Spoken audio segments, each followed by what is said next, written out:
sauce, oyster sauce o kaya toyo na minix sa kanin. Kaya ang kulay ng kanin medyo mamula-mula ganyan. Tapos merong silang tinimplahan na sabaw. Ako naman yung sabaw na ginamit niya. Yun po yung pares. Yun po yung plain rice Yun guys, magandang araw sa inyong lahat. Update tayo no regarding dito sa South Railway no ng PNR dito sa may Santa Rosa, Laguna. So holiday ngayon guys, walang masyadong tao no, yung iba nag-uwian hanggang alas 4 lang. So ito na yung sitwasyon ng kanilang warehouse. So napakabilis ng kanilang pagkakatira dito guys.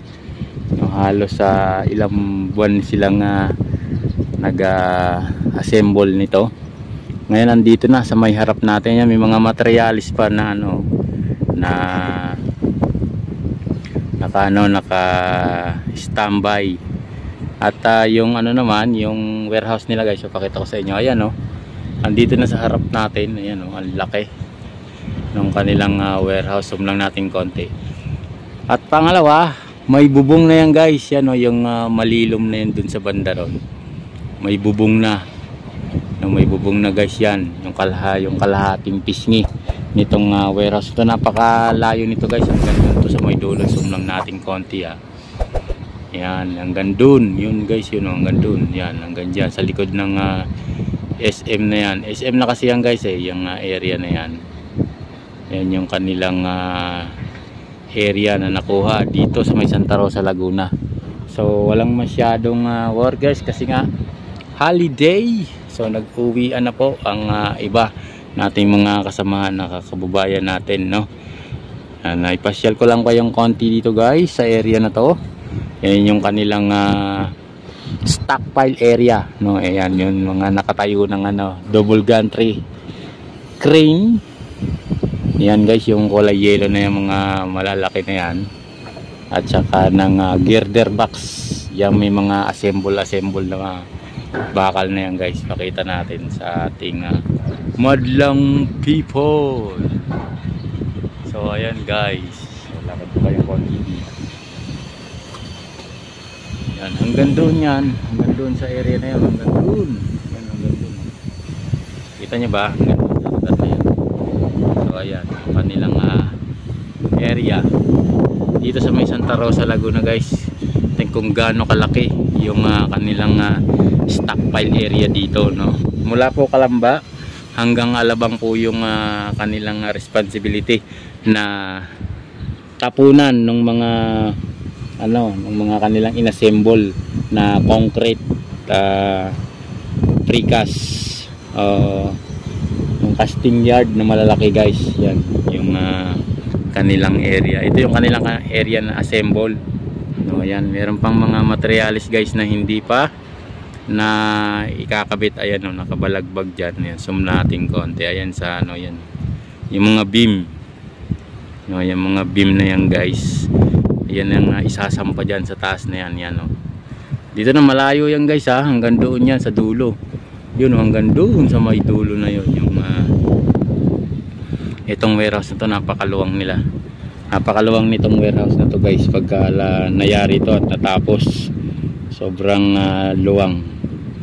So kanina may mga workers dito na nagtrabaho. Yan ay holiday. So ayan yung kanilang kanilang sitwasyon, tahimik na. So dito may napansin tayong dalawang watawat guys. Zoom natin konti. Ayan ang watawat ng Pilipinas. Ayan, yung kumakaway-kaway na yan. At saka watawat ng ayan, yung watawat yung guys yan dalawa. Yan, Hyundai project po yung nakakuha dito niyan. So alam niyo na kung kaninong plug yan. So yan, malayo yan sa atin guys. Yan, sinong lang natin. So nandito lang tayo sa may bakod. No, nakasilip lang tayo dito. Yung kabila naman ditong bakod na tinutungtungan natin guys ay area namin. Pasilip ko rin sa inyo guys. So yung tinutong yung aming tinatrabuhan dito. Yan. Yan naman yung aming ginagalawan dito. Ayan guys. So di ba? Magkadikit lang kami. Ang pagitan lang namin itong bakod na yan. Yan. Dito naman.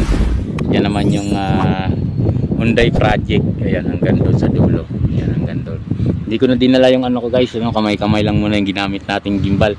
Kaya pasensya na kayo at medyo magalaw ang ating video ngayon, no. Pasensya na at maraming salamat po pala sa inyong suporta sa aking YouTube channel, no. At unti-unti na tayong umaangat na. Ayan, no, pati yung viewers natin umaangat na rin guys. Ako po'y lubos na nagpapasalamat sa inyo at sa walang sawa ninyong pagsuporta sa akin, at lalo na dun sa ating idol, no, na si Diwata. Ayan, namamayagpag ngayong mga panahon na to, no. So pinatawag na siya sa Senate, no, baka sunod na linggo sa Malacanang naman siya ipatawag, no. At talagang aliw na aliw sa kanya yung ating mga kababayan, pero meron din namang hindi naaliw sa kanya guys, yung mga kanyang basher, kasi nga, no, namamayagpag si Diwata na kikilala ng buong Pilipinas. So hindi lang sa buong Pilipinas guys, no, kasi nga sa ibang bansa rin napapanood siya, katulad sa akin, may mga nagko-comment sa akin, mga tiga ibang bansa, no, tinatanong nila kung saan banda si Diwata, at pag uwi daw nila dito sa Pilipinas, titikman nila yung pares na pinagmamalaki ni Diwata, no, na gustong malasahan. Yung mga tiga Senate nga, sarap na sarap sa pares ni Diwata. Ewan ko ba doon sa babae na malaki ang butas ng ilong, no, nakasalamin, nakakamukha ni Maharlika. Hindi rin masarap yung pares ni Diwata. Kung tutusin kasi guys, hindi naman hindi naman kasi pares yung ni Diwata yun lutong bahay lang. Ang pares kasi, alam ko sa pares, no, na nakikita ko sa mga kali-kali na nakatambay, na dinudumog din ng ating mga kababayan, yung kanin po ay may kulay, mayroong sauce, oyster sauce, o kaya toyo na minix sa kanin, kaya ang kulay ng kanin medyo mamula-mula ganyan. Tapos merong silang tinimplahan na sabaw, ako naman yung sabaw na ginamit niya, yun po yung pares. Yun po plain rice tapos nagmix lang sila Diwata ng pang pares, kaya lumabas pares ni Diwata, no. Yun po kung tutusin, hindi po yun hindi po yun pares, no, kasi plain rice lang po siya yung natural na kanin natin. Tapos kung meron kang sabaw, ganun lang. Tapos makikita mo lang din naman doon yung chicharong bulaklak, yung pritong baboy na talagang crunchy. Tapos manok na may mga iba-iba siyang putahe. Kahit ako kumain ako walang lasa nga, kasi nga plain rice. Pero kung lalagyan mo ng sabaw, may lasa. Hindi ko lang alam kung anong nangyari dun sa dila ng babae na yon na kumain kay Diwata, na wala daw lasa, no. At saka sabi naman ni Diwata kung hindi kayo nasiyahan sa aking pagkain, no, na ibinibenta, hindi ko naman kayo pinilit na para kumain, no. Yung yun lang sa inyo, pwede daw nyo ibalik yung kanyang bayad. Kaya lang nilunok mo tapos sasabihin mo walang lasa, naubos mo yung pagkain, no, na halagang 100 pesos. Baka nga kung may CCTV dun bumalik ka pa, no, dun sa babae na yun. Ewan ko ba, tayo talaga mga kababayan natin na hindi parang hindi kontento ba sa kanilang buhay. For sample sir, for sample sa inyo mga kababayan natin, katulad bakla ka, alam mong bakla ka, alam mong lalaki ka, ba't mo papapalitan ng pambabae yung sayo, di ba? Parang ganun lang. Kaya kung ano yung binigay sa'yo ni Lord, makontento ka, wag mong palitan. Hindi naman tayo mga sasakyan no, bumili ka ng Toyota, o next year nag-upgrade ka, buli ka naman BMW, di ba? Parang ganun lang. Nakuha mo, di ba, yung ibig kong sabihin guys?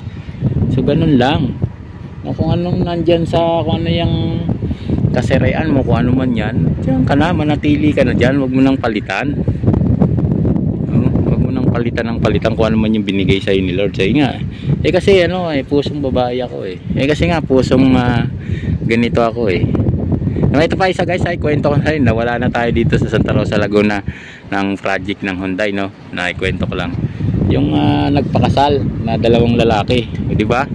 Tapos pari pa yung nagpakasal sa kanila. Parang immoral, ba? Ganun ba guys? Parang hindi, para sa akin hindi ko gusto yung mga ganung ganong mga pangyayari sa atin na nangyayari sa ating mundo ngayon. Parehas kayong lalaki, ikakasal kayo, tapos ewan ko, mahirap magsalita guys eh. Basta ang kung ano lang yun nandyan, nakita ko, yun na yun. Bahala na si Lord sa kanila. So yun guys, maraming salamat sa inyo at naligaw na no, saan na tayo napunta sa ating kwentuhan dito. So maraming salamat po sa inyo, Academy. Magpapaalam na ang inyong lingkod, Yahoo! Joey Washington. Maraming salamat po sa inyo lahat. Subscribe my channel. Bye bye, God bless.